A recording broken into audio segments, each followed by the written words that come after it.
Hello everyone, welcome to the success achiever institute. This side Keshav Mittal. आज हम 10th का first concept start करने जा रहे हैं which is chapter 1 real numbers. तो चलिए शुरू करते हैं।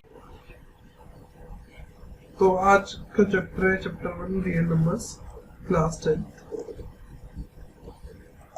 जैसा कि अब हम सभी जानते हैं, रियल नंबर्स हमने पहले भी पढ़ा है क्लास 9th में, उसी का एक्सटेंशन है ये। और यहाँ पे स्टार्टिंग में इंट्रोडक्शन में ज़्यादा तो कुछ नहीं है, बट कुछ पॉइंट्स हैं जो मैं आपको हाईलाइट कराना चाहूँगा। ये देखो, second, we apply this theorem to explore when exactly the decimal expansion of a rational number say p by q is terminating. Terminating क्या होता है? टर्मिनेटिंग वो होता है जो कि एंड हो जाए, and when it is non terminating repeating. Non terminating repeating कौन से नंबर होते हैं? इरेशनल नंबर्स होते हैं वो। We do so by looking at the prime factorization of the denominator q of p by q। ठीक है, इसमें बस इतना ही था। इसके बाद जो नेक्स्ट कंसेप्ट है वो है यूक्लिड डिवीजन लेमा। तो चलिए उसके बारे में पढ़ना स्टार्ट करते हैं। ये काफी इम्पोर्टेंट थ्योरम है इस चैप्टर की, या लेमा आप बोल सकते हो। ठीक है, ये कुछ भी नहीं है, ये जो हमने पहले की क्लासेस में पढ़ा है, dividend is equal to divisor into quotient plus reminder. यहाँ पे इन्होंने डिविडेंड को a ले लिया है, डिवाइजर को b ले लिया है, क्वोशिएंट को q ले लिया है और रिमाइंडर को r ले लिया है। तो चलिए एक बार पढ़ लेते हैं क्या है इस लेमा में।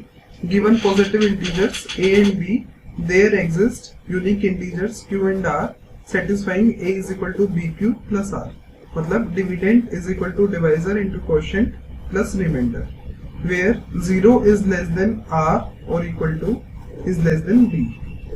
इसका क्या मतलब है? इसका ये मतलब है r जो है रिमाइंडर वो या तो 0 से बड़ा होगा या 0 के इक्वल टू भी हो सकता है, और बट लेस देन होगा डिवाइजर के। क्यों ऐसा क्यों है?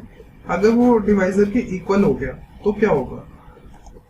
अगर वो डिवाइजर के इक्वल हो गया तो हम इसे ऐसे लिख सकते हैं a is equal to B Q plus B, क्योंकि r is equal to B हमने लेट करा है। तो क्या होगा?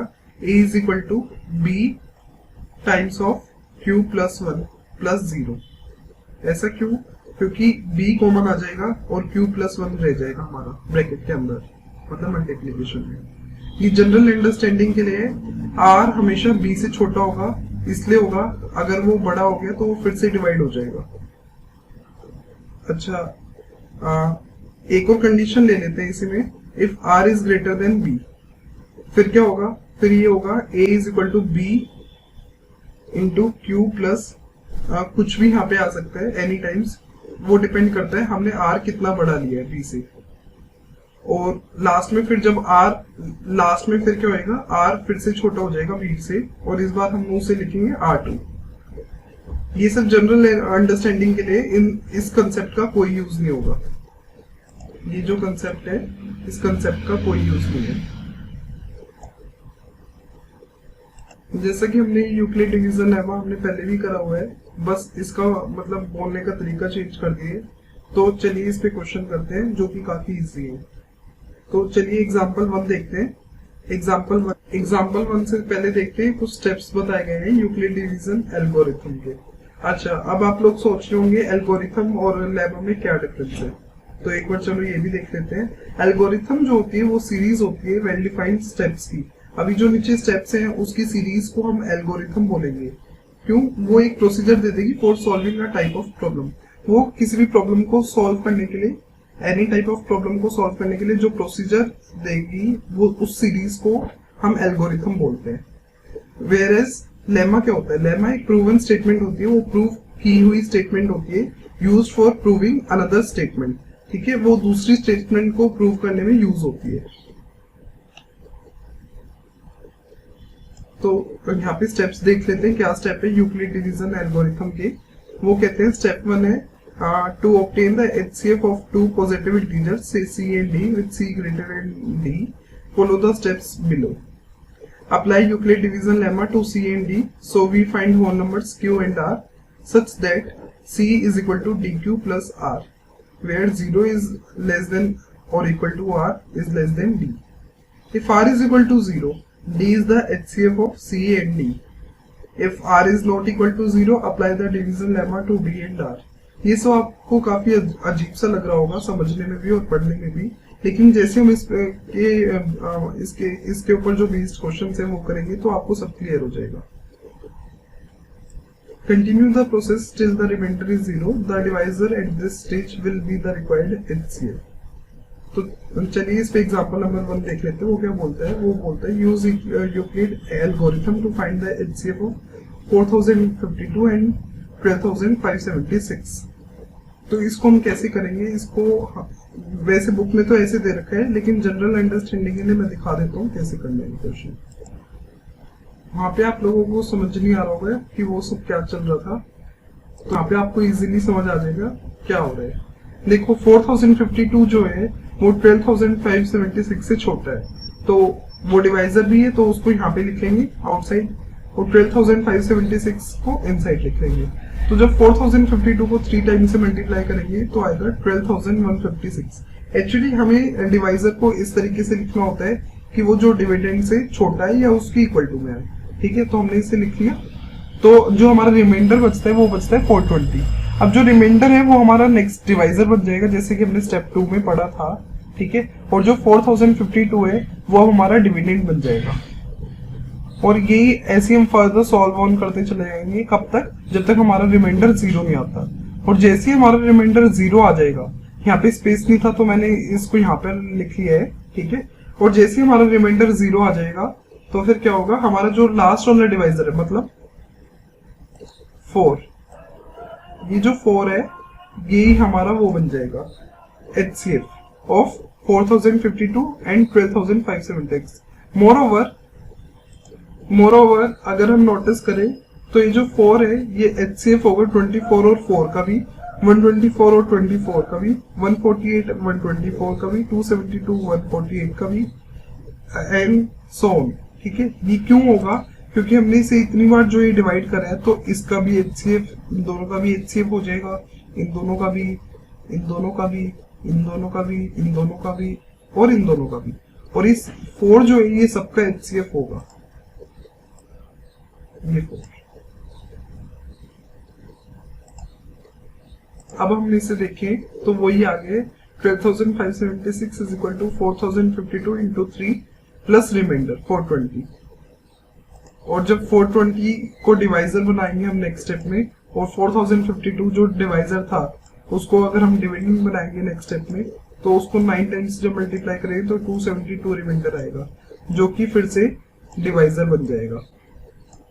वेयरएस ये जो 420 है ये हमारा डिविडेंड बन जाएगा. और ये फर्दर सो चलता रहेगा, और लास्ट में हमारा सॉल्यूशन आ जाएगा 4 इस क्वेश्चन का, जैसे कि हम यहाँ पे देख भी सकते हैं. ठीक है, Euclid division algorithm is not only useful for calculating the HCF of very large numbers, but also because it is one of the earliest examples of an algorithm that a computer had been programmed to carry out. तो चलो अब next example देखते हैं. उससे पहले ये remarks देख लेते हैं एक बार. Euclid division lemma and algorithm are so closely interlinked that people often call former as the former का मतलब यहाँ पे Euclid division lemma. ठीक है, और ये आपस में इस रिमार्क 1 का मतलब ये है कि ये आपस में इतना लिंक है, इतना ज्यादा इंटरलिंक है कि कई बार जो लोग हैं लेमा को एल्गोरिथम समझ लेते हैं या एल्गोरिथम को लेमा बोल देते हैं. ठीक है, सेकेंड रिमार्क देखते हैं. Although Euclid division algorithm is stated for only positive integers, it can be extended for all integers except 0, that is b is not equal to 0. However, we shall not discuss this aspect here. हाँ, ये मतलब वैसे तो basic ही concept है, but ये इसके बारे में हम 10th में डिस्कस नहीं करेंगे. यहाँ पे क्या बोल रहे हैं, यूक्लिड डिवीजन एल्गोरिथम जो है वो सिर्फ पॉजिटिव इंटीजर्स पर अप्लाई करेंगे हम 10th में. वैसे वो सारे इंटीजर्स पे मतलब नेगेटिव पे भी हो सकता है एक्सेप्ट 0. यहाँ पे हम बस पॉजिटिव पे करेंगे, 0 पे तो हो ही नहीं सकता, और नेगेटिव को भी हम छोड़ देंगे. ठीक है, लेकिन हम इस एक्सपेक्ट के बारे में इस क्लास में नहीं बात करेंगे। चलिए एग्जांपल नंबर 2 देखते हैं। तो एक बार एग्जांपल नंबर 2 को रीड कर लेते हैं। Show that every positive even integer is of the form 2q।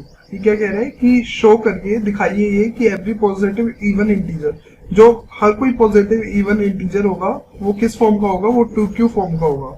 और same as that every positive odd integer, जो ऑड इंटीजर होगा वो 2q प्लस 1 फॉर्म का होगा, where q is some integer.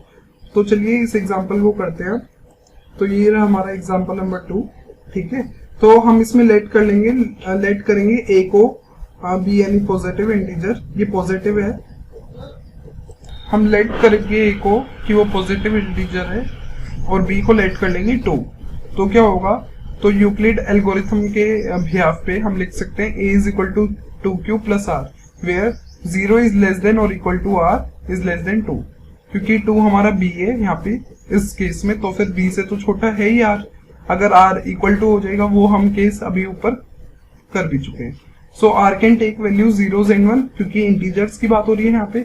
So r is equal to 0 और r is equal to 1।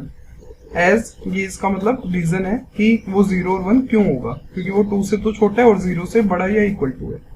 तो अब हम दोनों केस को देख लेते हैं एक बार। जब r 0 होगा तो क्या होगा, जब r 0 होगा तो a is equal to 2q आएगा, क्योंकि 2q प्लस 0 हो जाएगा।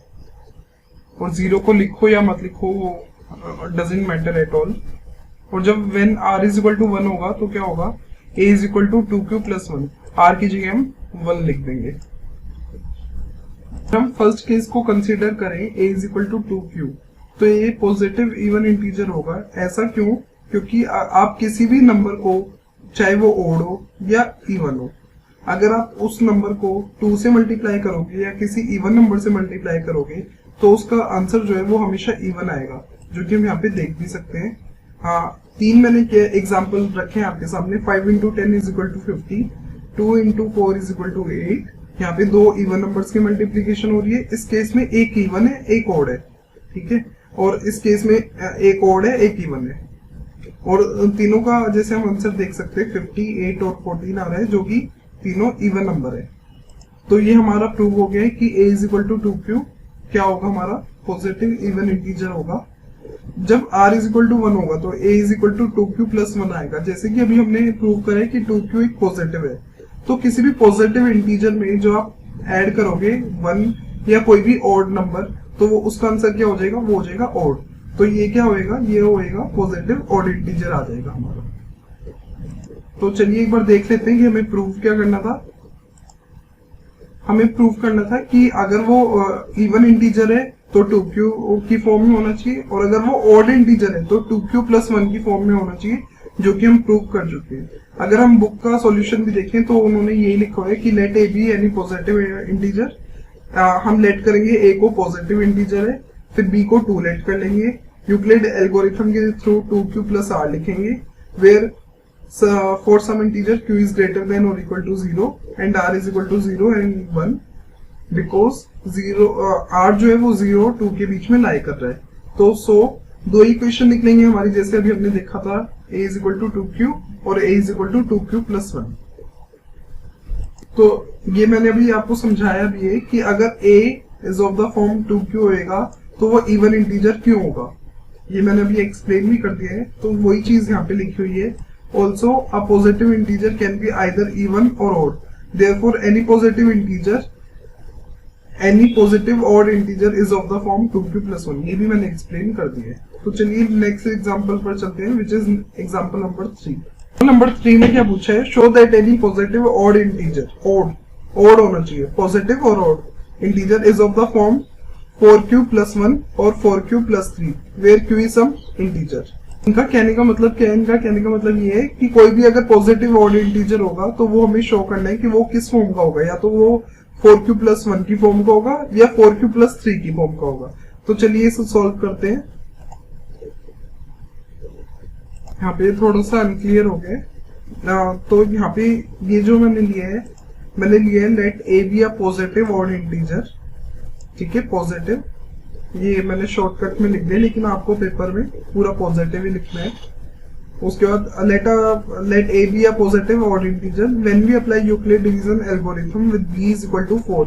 तो हमारे पास क्या आएगा, हमारे पास आएगा a is equal to 4q plus r,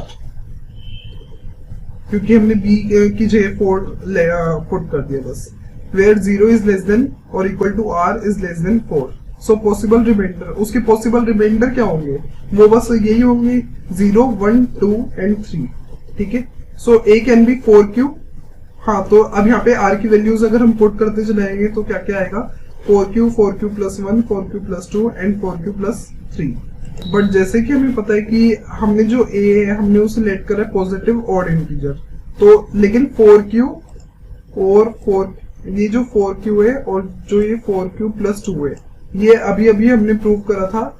अगर हम किसी भी नंबर को 4 से या इवन नंबर से मल्टीप्लाई करेंगे तो उसका आंसर इवन आएगा, और हमने a को लेट करा है कि वो ओड है। तो हेंस ये दो तो हमारे सॉल्यूशन हो ही नहीं सकते, क्योंकि ये इवन इंटीजर है, पॉजिटिव इवन इंटीजर है, तो हम इनको नेग्लेक्ट कर देंगे। तो हमारे पास क्या बचेगा, सो a कांट बी 4q और 4q plus 2। देखो यहाँ पे रीजन भी है, since they both are divisible by 2 और 2 के एक इवन नंबर है। So the possible answers are 4q plus 1 and 4q plus 3. Therefore, any positive odd integer is of the form 4q plus 1 or 4q plus 3. तो चलिए next example की तरफ बढ़ते हैं। A sweet seller has 420 काजू बर्फीज and 130 बादाम बर्फीज. She want to stack them in such a way that each stack has the same number and they take up the least area of the tray. What is the number of that can be placed in each stack for this purpose? तो जैसे कि हमें यहाँ पे बोला है कि least area, तो लीस्ट एरिया के लिए जैसे लीस्ट एरिया आए हमारे दिमाग में आ जाना चाहिए कि हमें HCF निकालना है, क्योंकि HCF का मतलब ही क्या होता है, लीस्ट लोवेस्ट कॉमन फैक्टर, ये सब। अगर हम HCF की पूरी मतलब फुल फॉर्म देखें तो हाईएस्ट कॉमन फैक्टर, उनमें क्या हाईएस्ट कॉमन फैक्टर है वो होता है HCF। यहाँ पे मैंने राइट डाउन भी कर दिया कि HCF का मतलब क्या होता है। HCF का मतलब होता है हाईएस्ट कॉमन फैक्टर। उन दोनों में क्या सबसे जो फैक्टर है वो जो कॉमन फैक्टर है वो हाईएस्ट कॉमन फैक्टर को हम HCF बोलते हैं। ठीक है, तो what is the number of that can be place in each stack for this purpose. इसमें भी हम वही यूक्लिड डिवीजन एल्गोरिथम लगा देंगे और हमारा आंसर इजीली आ जाएगा।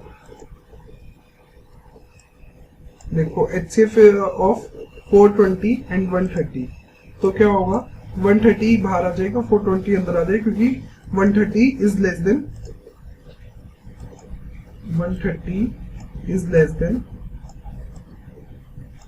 420।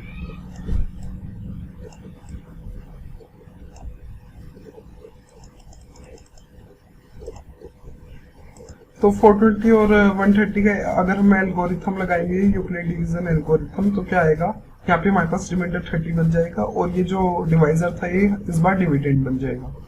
तो वापसी हमारे पास रिमाइंडर बचेगा 10, और जैसे कि हम 10 से 30 को जब डिवाइड करेंगे तो हमारे पास रिमाइंडर आएगा 0। तो उसकी वजह से जो हमारा लास्ट डिवाइजर है, मतलब जो 10 है, वही हमारा HCF हो जाएगा। Since we get reminder is equal to 0, so last divisor is our HCF, that is 10। ये क्वेश्चन जो है वो ट्रायल एंड एरर से भी हो सकता है, मतलब आप बार बार ट्राई करो, ट्रायल एंड एरर लगाओ, बट हम इसे सिस्टमेटिकली वे से करेंगे। ये तो चलो छोटा था 420 और 130, अगर बड़ा नंबर आ जाता तब क्या करते, इसलिए हम इसे सिस्टम से करेंगे, जो सिस्टम हमें गिवन है। ठीक है, तो हमने ये क्वेश्चन ऐसे सॉल्व करा अभी, वो मैंने आपको दिखा भी दिया है।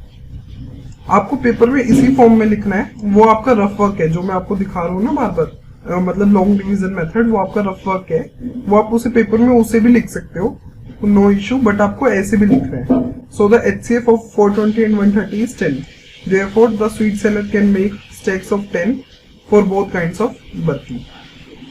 ये जैसे कि इंट्रोडक्शन वीडियो थी, अब हमारी एक्सरसाइज 1.1 स्टार्ट हो जाएगी, जो कि नेक्स्ट वीडियो से कवर होगी। तो चलिए बने रहिए, थैंक यू। और अगर आपको मेरा चैनल और मेरी वीडियोस पसंद आई हो तो लाइक, कमेंट, शेयर और सब्सक्राइब जरूर करें, और जो बेल आइकन है उसे ऑल पे सेट कर दें। Thank you.